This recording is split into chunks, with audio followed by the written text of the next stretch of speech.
Evening স্ন্যাক্সের জন্য এর থেকে ইজি এবং হেলদি কোনো নাস্তা হতেই পারে না। একটা লোভনীয় এবং স্বাস্থ্যকর স্ন্যাক্সের নাম হচ্ছে আলু টিক্কি, যেটা কিনা একদমই কম সময়ে কম উপকরণে ঝটপট করে তৈরি করে নেওয়া যায়। আলু টিক্কির কালারটা দেখে নিশ্চয়ই অনেকটা আন্দাজ করতে পেরেছেন যে এর টেস্টটা আসলে কতটা ভালো হতে পারে। আলু টিক্কির সাথে সার্ভ করার জন্য একটা ইনস্ট্যান্ট সসও রেডি করে দেখাবো। সো পারফেক্ট রেসিপি দেখতে let's get cooking and welcome back to Dilshaharaj world.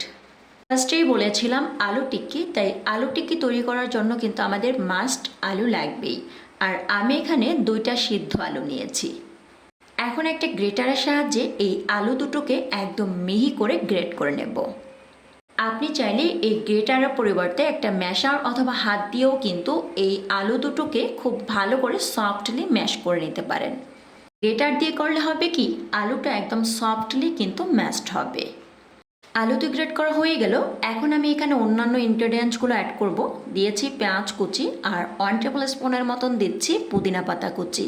পুদিনা পাতা দেওয়ার কারণে চপের ফ্লেভার এবং টেস্টটা কিন্তু বেশ ভালো আসে। আর 3টা দিয়েছি কাঁচামরিচ কুচি, এরপর 1 টেবিল স্পুনের মতন দিয়েছি ধনিয়া পাতা কুচি। 1/2 টেবিল স্পুন করে দিচ্ছি লাল মরিচ গুঁড়া, লবণ এবং ধনিয়ার গুঁড়া। আলু টিক্কিতে আমি একটা এক্সট্রা মশলা ব্যবহার করছি, সেটা হচ্ছে ম্যাগি স্বাদে ম্যাজিক। এই মশলাটা দেওয়ার কারণে আলু টিক্কির টেস্টটা কিন্তু অনেক বেশি রিচ করবে। ম্যাগি মশলার পরিবর্তে এখানে চাট মশলাটা ব্যবহার করতে হবে। 1/4 কাপ দিচ্ছি ব্রেড ক্রাঞ্চ। ব্রেড ক্রাঞ্চের পরিবর্তে এখানে কর্নফ্লাওয়ার অথবা চালের গুঁড়া ব্যবহার করতে পারেন। তবে আটা বা ময়দা অ্যাড করার একদমই চেষ্টা করবেন না, কারণ এতে করে হবে কি চপের ভিতরে যে একটা ক্রিস্পিনেস থাকে এটা কিন্তু পাওয়া যাবে না। আর তাছাড়া ব্রেড ক্রাঞ্চ অথবা কর্নফ্লাওয়ার অ্যাড করার কারণে কিন্তু আলুর বাইন্ডিংটা বেশ ভালো আসবে। সো এখন আমি 2 হাতের তালুতে এভাবে তেল স্প্রেড করে নিয়েছি। এতে করে হবে কি চপের শেপটা দেওয়ার সময় হাতের সাথে আলু লেগে যাওয়া নিয়ে কোনো ভয় থাকবে না। যেহেতু এই নামটা হচ্ছে আলু টিক্কি, তাই আমি এখানে কাবাবের মতো করেই কিন্তু শেপ দিয়েছি। আপনার পছন্দ মতো যে কোনো ধরনের শেপ দিয়েই কিন্তু এই আলু টিক্কিটা তৈরি করতে পারবেন। তবে মেইনলি এভাবেই কিন্তু শেপ দেওয়া হয়। তেলে দেওয়ার পরে যাতে করে চপটা খুলে না যায় বা ভেঙে না যায়, সেজন্য আমি এটাকে একবার কোট করে নেব। আর কোট করার জন্য আমি এখানে একটা ডিম নিয়েছি আর সামান্য একটু লবণ দিয়ে ডিমটাকে খুব ভালো করে ফেটিয়ে নিচ্ছি। এখানে ডিমের পরিবর্তে সেম প্রসেসে আটা অথবা ময়দা দিয়েও কিন্তু একটা মিশ্রণ রেডি করে নিতে পারবেন, তবে ডিম দেওয়ার কারণে কিন্তু টেস্টটা একটু ভালো আসে। এখন সবগুলো কাবাবকে এভাবে ডিমে কোট করব আর তেলে ভেজে নেব। তেলটা কিন্তু আমি হাই ফ্লেমে গরম করে এরপর চুলার আঁচকে মিডিয়ামে রেখেছি। এই স্ন্যাক্সটা ভাজার সময় চুলার আঁচকে একদমই লো ফ্লেমে রাখার দরকার নেই, কারণ যেহেতু এটা সিদ্ধ আলু দিয়ে তৈরি করেছি, ভিতরে কুক হওয়া নিয়ে কোনো ধরনের ভয় নেই।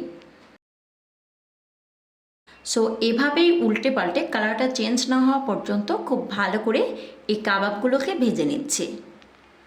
আলু টিক্কির অসাধারণ একটা কালার এসেছে আর দারুণ একটা ফ্লেভার পাচ্ছি। এই আলু টিক্কিটা আপনি ইভিনিং স্ন্যাক্স হিসেবে তো ব্যবহার করতেই পারবেন, আর সাদা পোলাওয়ের সাথে একটা ফাঁকিবাজি কাবাব হিসেবেও কিন্তু এটা ভালোই যায়। আলু টিক্কিটা আপনি যদি আরও একটু স্বাস্থ্যকর উপায়ে খেতে চান, সেক্ষেত্রে কিন্তু আপনি এখানে কিছু গ্রেট করা সবজিও ব্যবহার করতে পারেন। আলু টিক্কিটা কিন্তু একদম পারফেক্টলি ফ্রাই করা হয়ে গিয়েছে, কালারটাও অনেক সুন্দর এসেছে। এখন আমি এগুলোকে তেল নিংড়ে তুলে নেব। যেহেতু শুধু আলু দিয়ে করেছি, তাই এগুলো ভীষণ ডেলিকেট টাইপের হয়ে থাকে। সো এগুলোকে একটু আলতো হাতে তুলে নিতে হবে। টিক্কিটা কিন্তু শুধু আলু দিয়ে তৈরি করেছি, বাট ফ্লেভারটা পাচ্ছি মাংসের। আলু টিক্কি তো হয়েই গেল, আর একটা সস হবে না সেটা কি করে হয়। ইনস্ট্যান্ট একটা সস রেডি করে নিচ্ছি। 2 টেবিল স্পুন দিচ্ছি টক দই আর 2 টেবিল স্পুন দিচ্ছি টমেটো সস। এখন এই দুটো মিক্স করে নিলেই কিন্তু ইনস্ট্যান্ট সস একদম রেডি। আপনারা দেখছিলেন দিলশাহারাজ ওয়ার্ল্ড।